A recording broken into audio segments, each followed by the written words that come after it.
The Spurs did something very un-Spursy. They signed Pau Gasol to a 3-year, $48 million contract. The third year is only partially guaranteed. Did the Spurs overpay Pau Gasol? Who's that peeking in my window? Pow! He like, where do I sign? This is one of the most eye-popping deals that I recall the Spurs actually inking pen to paper.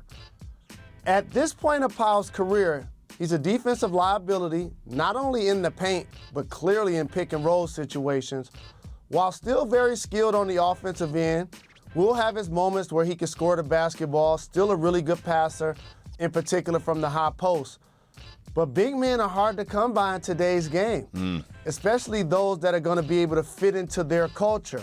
So for him to opt out of 1 year and $16 million, and in theory now get 2 years, $32 million, doesn't seem like something the Spurs would be doing, especially for a 37-year-old big.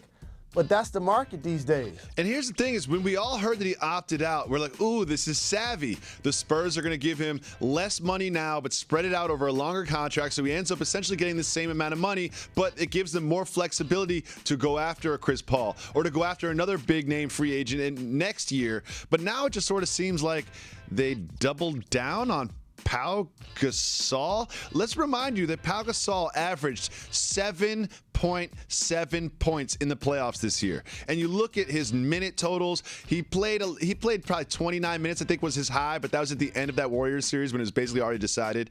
He had his high in the playoffs was 14 points. Why would you pay Pau Gasol this much money to play basketball for you?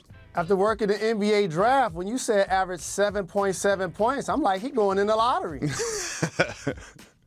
I think a lot of times it's really a function of familiarity, and he's a center. And if you look around the league, there aren't many quality skilled bigs that are available for the Spurs to get on a 1 or 2 year contract type situation. And also you want to keep your options open to see what bigs may shake loose. Looking at you, Boogie Cousins.